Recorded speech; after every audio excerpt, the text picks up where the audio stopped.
Thank you all for such active conversation in the hallway and in the back of the room. That sort of networking that we see going on really is one of the main reasons, if not the main reason, for sponsoring this summit. So thanks for all of that. And there'll be plenty of time for that later on with our next break and then at lunch and so on. So we're going to start our next session here. We have two activities for us that will bring us up to lunch. And the first is a presentation by Missy Cain, who is a regional manager for Phigenics and has been with the company for about 10 years. She's from Wisconsin, the great University of Wisconsin. And her presentation will be on best practices in managing your ice machines. Missy, thanks for being with us. Thank you, Bill. Good morning, everyone. What a dynamic group we have today. Out of curiosity, for those of you that reviewed the agenda in preparation for today, who was very interested in this topic? Fantastic. No pressure. This is good. So, in light of that feedback and planning the summit with Kellen and the Phigenics team, one thing that came to light was a difficult time finding someone to present on this topic. Someone who wanted to kind of enter into this discussion and, kind of talk about these best practices, talk about what's working, what's maybe difficult, what's a challenge for organizations. So we're going to hit on some of these themes today. One point I wanted to make kind of to frame this discussion was, why are ice machines so critical in context to your comprehensive water management program? So in light of that, we're going to cover a few topics. Framing this notion of ice machines in the built environment. How do these fit into your day-to-day? How does this fit into the users of your building water systems? And in talking about that, in thinking about public health and the safety and quality of water, we have to think about our risk management strategies.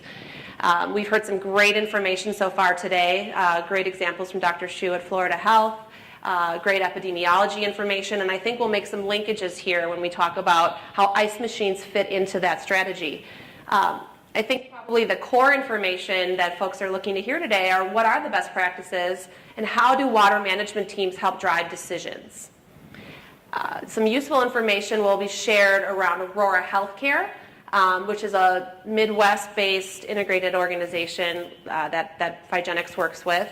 And they graciously said to Phigenics that we can share some case study information about their water management program and how they address ice machines as part of that. So just right off the bat, I needed to make sure that I had a clear statement as a bias disclosure about Phigenics. We do not sell chemicals or disinfection devices, and in no way are we compensated by companies that provide those products, including filters and different aspects of ice machines.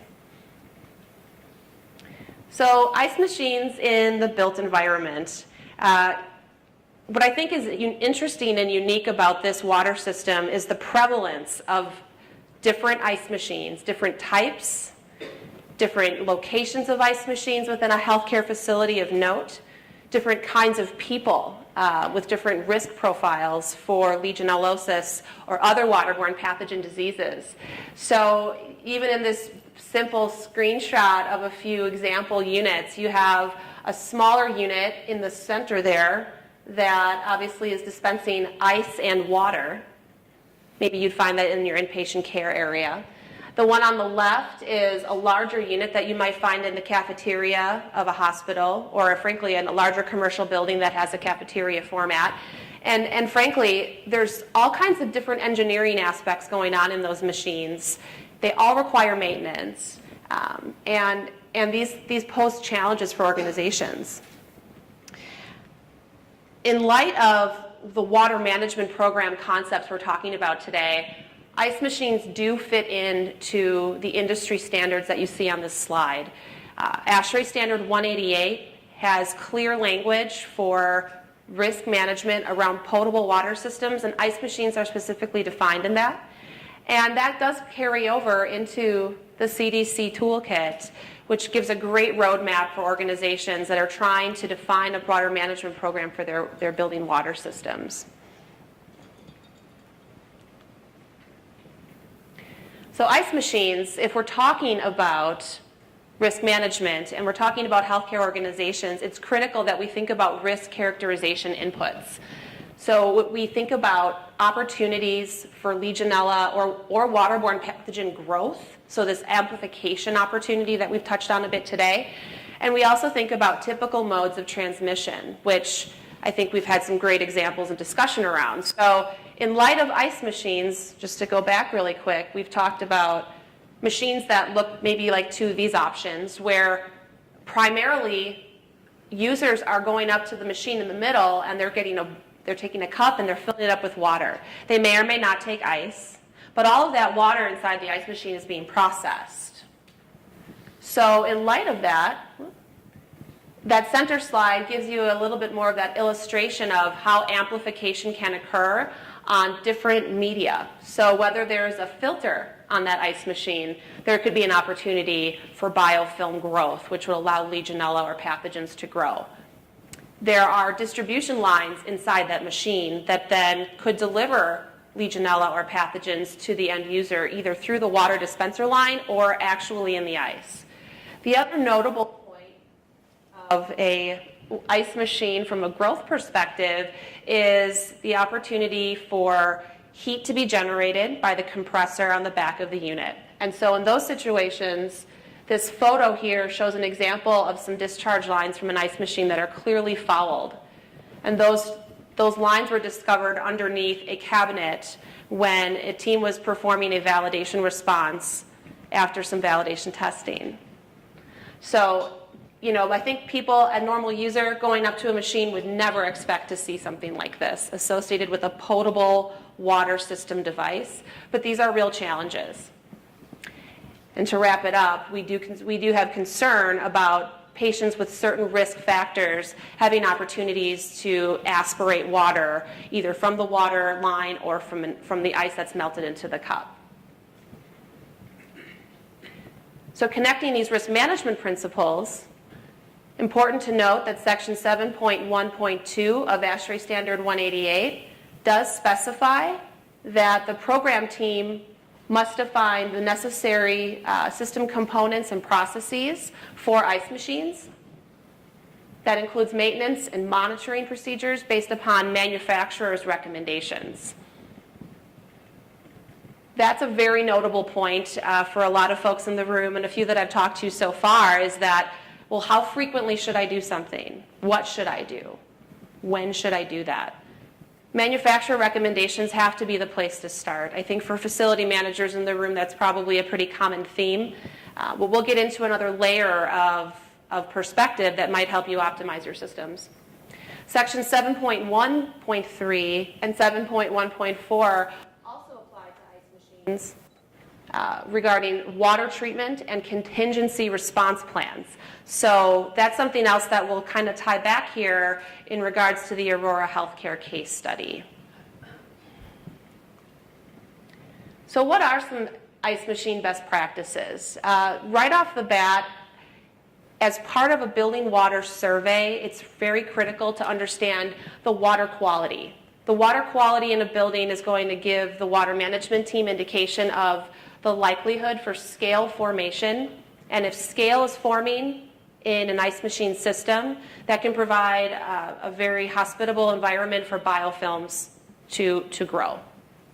Disinfectant levels are another key aspect to define in a building water system for many reasons, but for ice machines, this gives you an idea of what available control you have prior to that water reaching the end user at, again, the dispenser or the ice.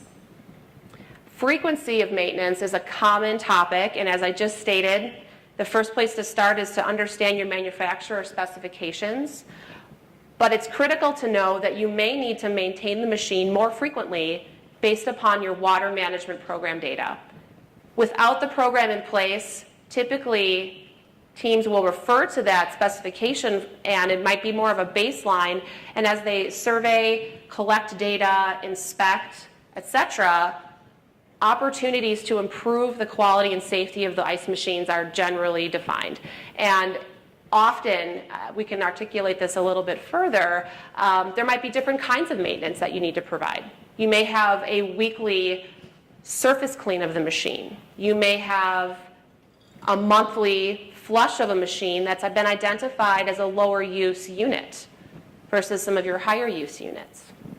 And you then may have a quarterly or a 6-month frequency where the machine is overhauled, where the internals are cleaned.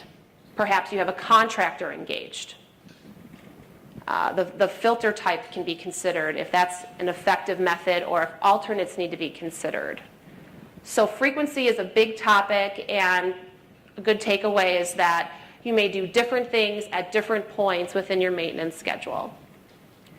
Key tasks, kind of hitting again, change your filter and change it on time. Very frequently, when ice machines are inspected or a validation response is being taken after a test result did not meet validation criteria, and often finding is that the filter may have been missed during scheduled PM and the filter is out of date.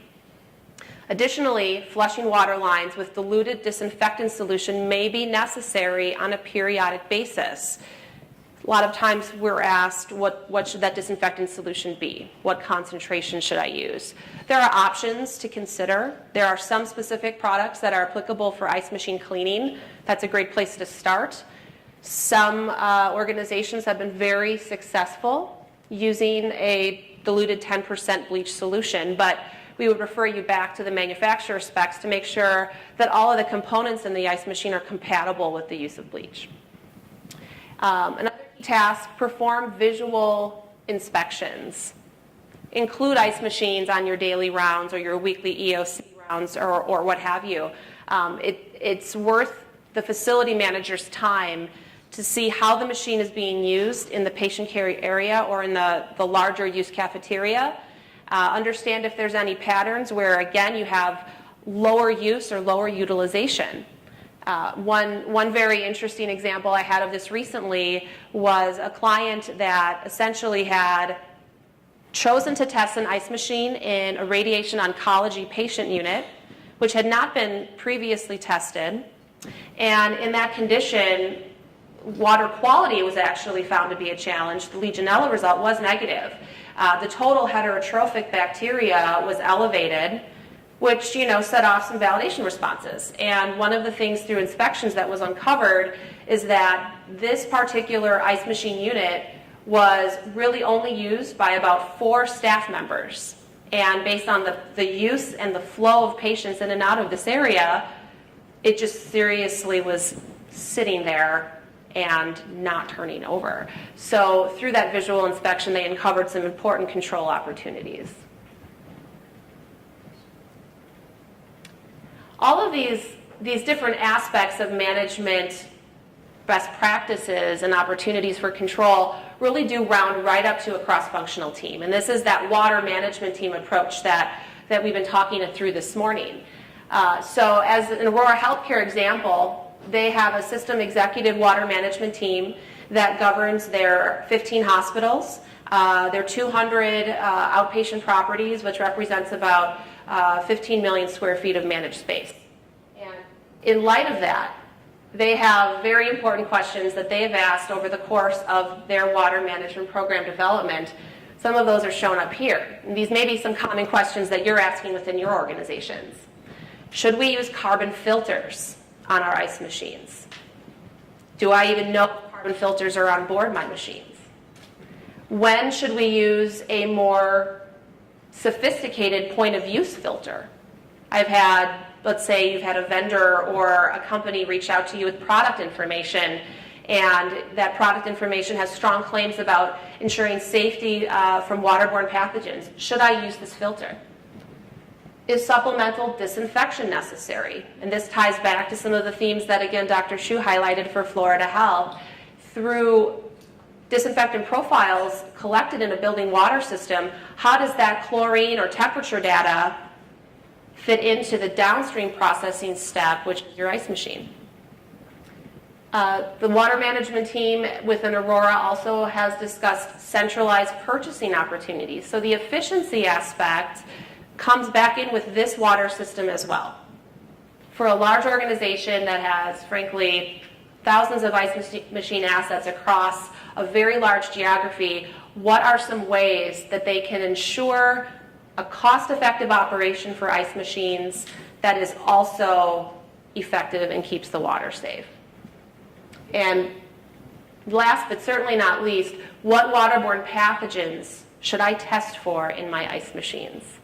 So this is a pretty big plate of discussion, and in light of the theme of this year's conference around advancing your water management program, one thing to stress is that this is not perhaps the first bite that you might take in your water management program. If you're just getting started in your program, these ice machine systems may be an opportunity down the road, or you may identify right out of the gate based on surveillance data or other concerns in your organization that you need to tackle this right away. So ice machines represent an area for ongoing improvement, and in light of all of these different challenges, your organization may find some of these areas to be an important fit.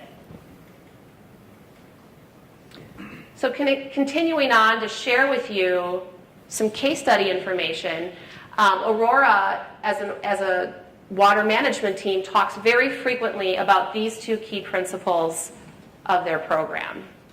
We've touched a little bit on this through this morning, but validation and verification are an important set of concepts for ice machines.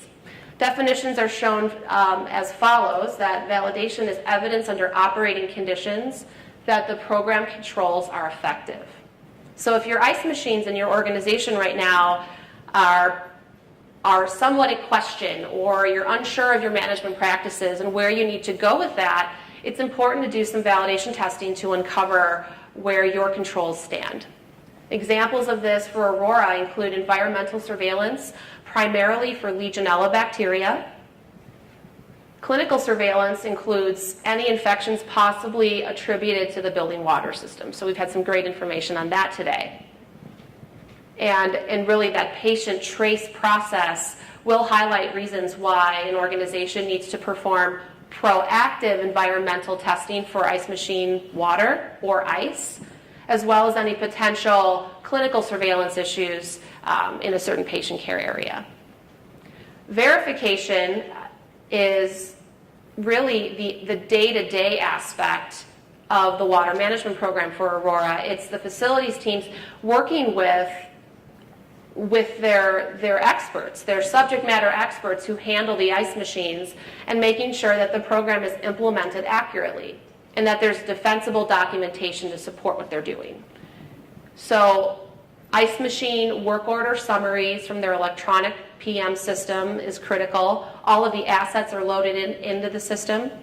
And further, they took an opportunity in 2016 to standardize the PM instructions. So they have a variety of different manufacturers, sizes, units, but they were able to identify the commonality in the manufacturer specifications and ensure that they had a clear roadmap for all of their operators across their different hospital sites, clinics, etc. And that process is reviewed during site work group or water management team meetings. So those teams are looking at that data from control monitoring and validation, and then they're looking at their procedures to make sure that they're following those and that they're effective. So the next part of the presentation, I'm just going to show you some examples. So again, risk-based document.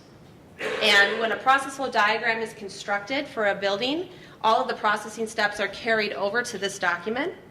And what's pertinent for our talk right now is the processing step defined for ice machines. So we're not going to read this slide together based on the time we have, but ice machines are defined in regards to potential biological hazards. And in the case of Aurora, they qualitatively characterize their risk as high around ice machines for all of the information that we've kind of covered thus far. The potential for amplification and growth, the potential for certain patient populations to aspirate water or ice, melted ice from a machine. And what this hazard analysis summary then does is instructs the team to define potential controls, which include performing surface cleaning, disinfection of ice machine internals, including water lines, which may or may not get regular use. And then another potential control that's identified is that they may periodically add supplemental disinfectant to the cold water lines that service those machines. So that's the risk aspect. The next document in their program that then further defines the day-to-day, so this would be the key document from a program control summary where the facilities team defines their PM process. So from a high-level risk perspective, the team just states that the filter will be changed, and again, they'll disinfect the internals. They'll perform those procedures per manufacturer recommendations. And in the case of this particular Aurora Hospital site, their data has supported that they will do this action semi-annually. There's a corrective action procedure defined right here. And they'll document that through their PM logs as well as in Phigenics. The last thing that I want to show you here is around how they verify. So I'm just going to scroll up here to show you the column headers.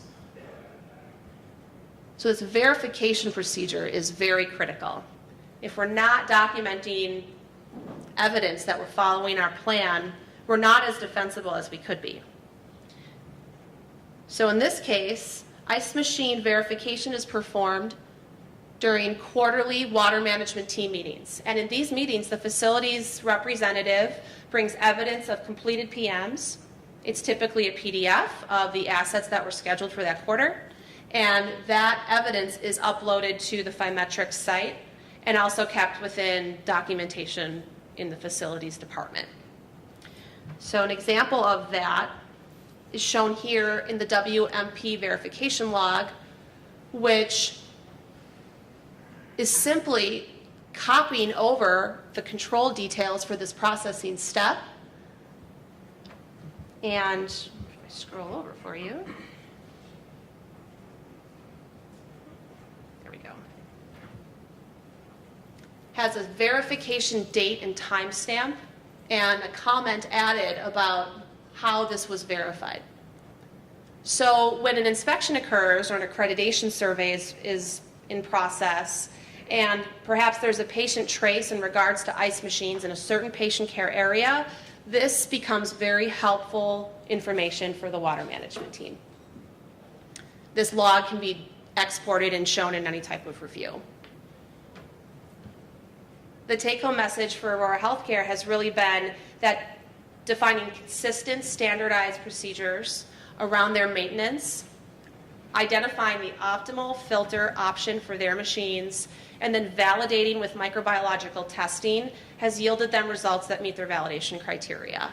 They feel confident and defensible in their data, and it's an efficient process from the standpoint that that team has the ability to change the process as necessary, you know, as the building usage continues to evolve. So that's sort of the overview we wanted to give, but I look forward to the questions that I think might be in the audience. Thank you, Missy. Excellent.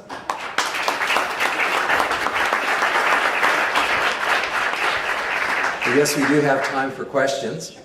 Are there any from the audience? Microphone to the back, please. This is maybe a question and confirmation at the same time. I've had a chance to work with a number of clients on this particular issue. I want to share with you a mini case study as well. Fairly large hospital complex, but we found we had 67 ice machines in this complex, 5 different manufacturers and 17 model numbers. How many of those procedures for manufacturers' recommendations that were up there, how many do you think were identical? None, okay? The other myth in this is kind of like the printer ink cartridge. You know how you can buy the color printer for nothing and then you pay all kind of money for the printer ink after the fact? Well, guess what? Every one of these manufacturers have their own product number and part number for the special cleaning agent that they have for their machines. Many of those cleaning agents are simply fancy versions of dilute caustic and other common cleaning agents as well. But the biggest challenge is if you own those 67 ice machines and you're going to follow manufacturer's recommendations, good luck. Okay, so Missy mentioned the fact that often the water management team has to consolidate that something into something that's reasonable as opposed to manufacturer's recommendations. The other piece I was going to leave you with is that the inventory that you do. One other client that we work with went out and did an inventory, and they thought they had 34 ice machines in their building, and they found 47. Okay, 14 of those ice machines had been acquired by employees of the company. They didn't show up on their own.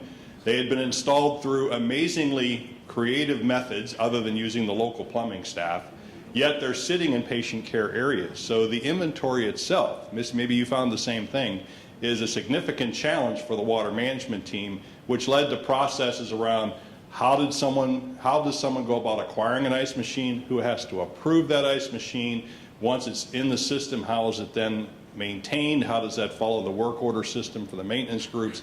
It's a fairly significant process. I mean, start talking about ice machines, you might do a big yawn until you get involved with it. So I thought I would add.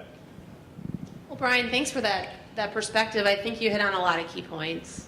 Absolutely. I think to echo that, understanding the product composition of all of those respective part numbers for cleaning solutions, etc., there's opportunities there. And that's where a lot of teams have found where, for instance, there's a validation response necessary for an ice machine. Either the total heterotrophic bacteria is elevated in the water line, or Legionella was found. How do they really achieve their objectives? And in all honesty, understanding that product and then looking at the best options going forward is how a lot of organizations are addressing that problem. Contractors are becoming more and more frequently hired by organizations to overhaul these machines. I don't know if that's a common theme for anyone in the room. And there can be challenges where the contractor may or may not get every nook and cranny of a water line inside these complex units. The picture I showed here. Not there, there. Again, the construction and the internals of these two machines are vastly different. The unit on the left is a cuber. That one is going to make ice cubes. The one on the middle is really more of an auger, so it's not shaved ice, but it's not the same as like an actual cube. And so the way that ice is manufactured is different, and your contractor, if you choose that path, needs to demonstrate to you their expertise at overhauling these machines, because you will have the potential to chase your tail with retest results if you don't disinfect all of the key surfaces where biofilms may be found. Yes. Any other questions? So Missy, what I've found in working through implementing water management programs with our clients is if there's a third-party contractor who they've serviced out, it needs to be documented what procedures those third parties are doing, because that needs to be documented within the water management program. Mm-hmm. And I came across my first ice machine last week that actually is hard piped with copper tubing. So it's not a removable, serviceable unit that the guys can bring to the shop and clean the tubing in it with the disinfectant. So that, again, just understanding the internals of the ice machines is really, it makes your program that much more effective. That's a great point, Marguerite. On that notion, I will highlight back to this Aurora example we're using today, that for the complexity of their organization and the different types of facility staff at each hospital, they have 3 locations that actually do contract out that maintenance work, the overhaul, twice a year. And in those situations, we've been able to successfully work with the contractors to provide guidance and not direct training, but guidance around what the processes are, what the Aurora standard is really intended to be. So they're getting consistent control and maintenance regardless of if it's done internally or done by the contractor. That is, I would say, it's an achievable objective if that's important to your organization. I guess I'm wondering, because there's a lot of different things that are manufactured, but is the ice machine manufacturer aware of the problem that they're creating, and are they in any way participating? If we can't clean them, because you got to have the razor blade and you got to buy their stuff, but I mean, are they aware of the Legionella and the problem, and they participate, or they're anonymous in this, or they just deliver a clean machine and after that you're on your own, or how does that work? That is such a great question. From our direct experience at Phigenics, we do not have direct interface with the manufacturers. That might be a larger industry opportunity. Water management teams that we've worked with have frankly solved the problems themselves, and they've defined solving the problem by looking at their data. So as a first step in this discussion around carbon filters, that was one of the questions on our, I'll flip to it here. There we go. So use of carbon filters. That is honestly something that a manufacturer is likely going to recommend to be a carbon filter because it removes chlorine or disinfectant, improves taste, it might improve odor, and organizations are now asking themselves, okay, that's what they're providing me when I buy a new unit, but do I need to use that? And will I have taste and odor complaints if I switch to an ice machine filter that allows the disinfectant to stay in the water? So in the case of Aurora, it goes back to defining the incoming water quality, understanding which buildings do get a significant amount of chlorine from the municipality and those that do not. In Wisconsin, we have a differing water source because we have Lake Michigan providing surface water. We have groundwater sources from wells. So each hospital has a little different picture. And that's where the team made a decision and set their own criteria for acceptance. But to your point, that could be a great opportunity. Liability and things in cases where Legionella has been traced to an ice machine, I don't think I can comment on that. Bill, would you have anything to add there? No. Okay. Any other questions? One more question. Oh. Two more questions, and then we'll move on to the next. Well, I just had a comment. I wrote down that you said that ice machines, that you could or could not look at them. I would disagree with that because we have found significant data that has shown that ice machines are a significant risk for Legionella and should be looked at. And what you do with it, let the data drive it. But if you've got an ice machine in a hospital setting, that's a significant risk, not something that you could so look at. Sure.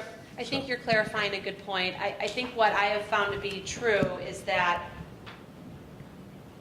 depending upon the data at a given site, when the survey's performed, the baseline control data for disinfectant and temperatures, the baseline validation data, that some of these opportunities to standardize and implement long-term procedures, organizations sometimes do need to prioritize. I mean, you guys prioritize every day with all of the things that are on your plate. So in the case of Aurora, when we showed that hazard analysis summary, they did categorize their ice machines as high risk. And that's based on their patient populations. But if there's an organization that perhaps the focus of their organization is ambulatory surgery centers, they have more ambulatory care areas, they might have a little different risk profile, and in conjunction with their own data, they might say, yes, these are part of our water management program so that we are comprehensive, but they may identify that another aspect of their design and implementation is absolutely top priority. So I think there's ways to create priorities in a way that is still defensible. But to your point, I commend you on that comment based upon how many people are exposed to water or ice from these units. One more question. Okay, can you hear me? I've got a comment and then I've got a question. So in our ice machine remediation, or our treatments, we've seen a couple things. If you use a carbon filter, you're going to remove your chlorine. That was one. Of course, the water tastes bad after that. It tastes like chlorine. Number two, make sure you are using both a descaler and a disinfectant. And that's going to vary between ice machines, what type, but they all probably need a descaler and a disinfectant. And the third one is make sure you're cleaning the tubing between the filter and the reservoir. It's typically, if you just go out and get an ice machine, person does PMs, they're going to do from the reservoir to the drain. And the question is on supplemental disinfection. You're talking about treating the water before it goes to the ice machine. Is that what that means? Okay. Yes. And so there are examples out there where obviously the cold water and the hot water in a building water system are separately monitored, characterized in baseline, monitored once the program's implemented, and in some more expansive cases where there was clinical surveillance performed, organisms like mycobacteria, lots of others, can cause disease. And if it's attributed to your ice machine, that may be the necessary control to ensure that your patients are safe. But certainly through a process, you can make decisions about carbon filters or maintenance practices like you pointed out. There's a systematic way to determine if supplemental disinfection is necessary. Thank you very much, Missy. Excellent.